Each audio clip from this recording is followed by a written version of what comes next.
And to discuss the implications of the latest developments, I'm joined by Labor Party strategist and Kevin Rudd supporter, Bruce Hawker.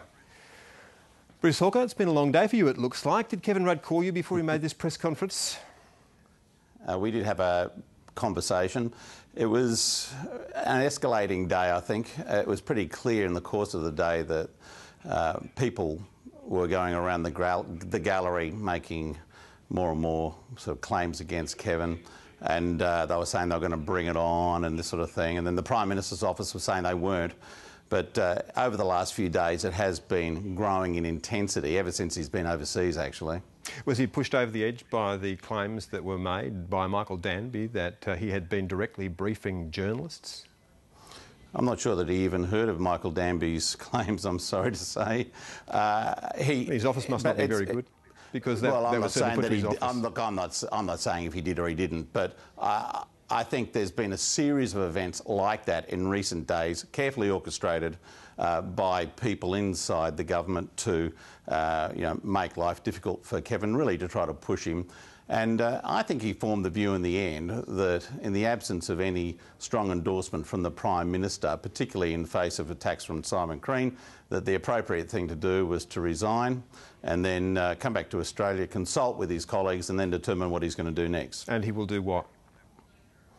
Well, I don't know for sure. That's why he's got to consult with his colleagues. What's your feeling?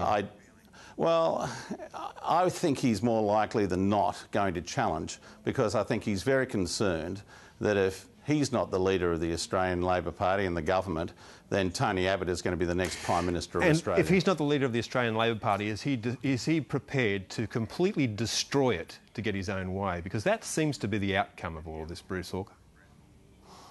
Well, I don't understand what you mean by that, but because he what he's isn't done going to be resigning his seat.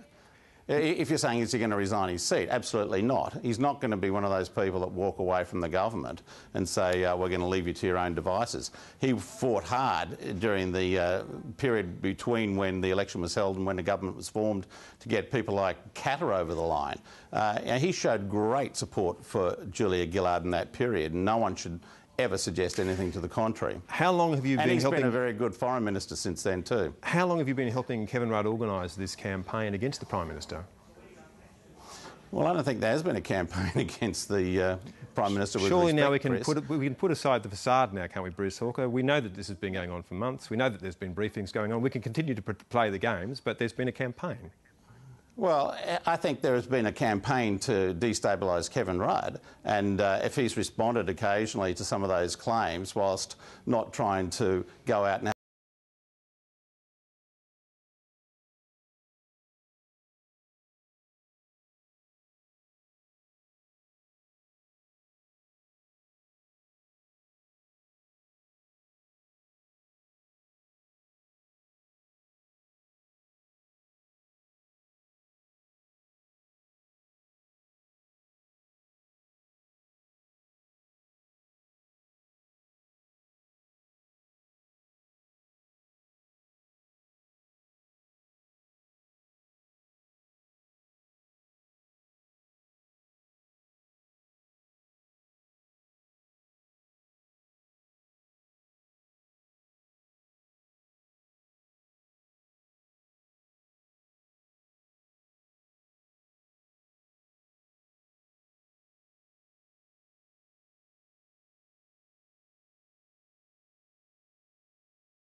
was a two-time opposition leader and then went on to be the second longest serving Prime Minister in the country. It's almost like it's good to have that apprenticeship.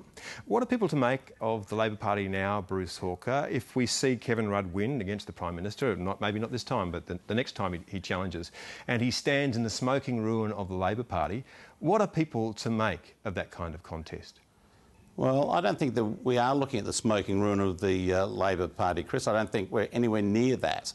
I think in the coming months, whoever leads the party is going to be able to take real paint off Tony Abbott with his economic record, with his ideas firmly placed in the past. He is a man ready to be seriously taken down, and I think Kevin Rudd is the person to do it. If Kevin Rudd loses the ballot on Monday or Tuesday, will that be the end of it? I don't know. You'd have to speak to him about that. We don't even know whether he's going to contest yet. I think we should do this exercise first, see what happens, and then we can have another round of speculation and discussion. Sure, it's not speculation though. Have you discussed with him the possibility of a two-step strategy that he might lose this time and win the next time around?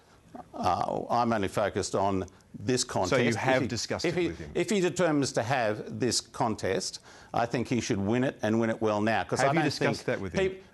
Well, I've discussed a lot of things with him, but I'm not going to go into detail with you about that now.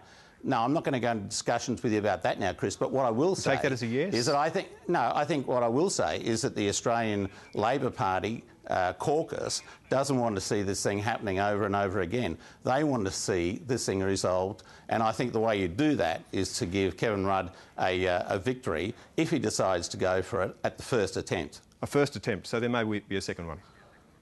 Well, I can't say whether there will or there won't. I've answered the question as best as I can. I don't even know whether he's going to contest this one. He's got to talk to his colleagues about that. But you do know whether or not you've had a conversation with him about whether there might be a two-step strategy.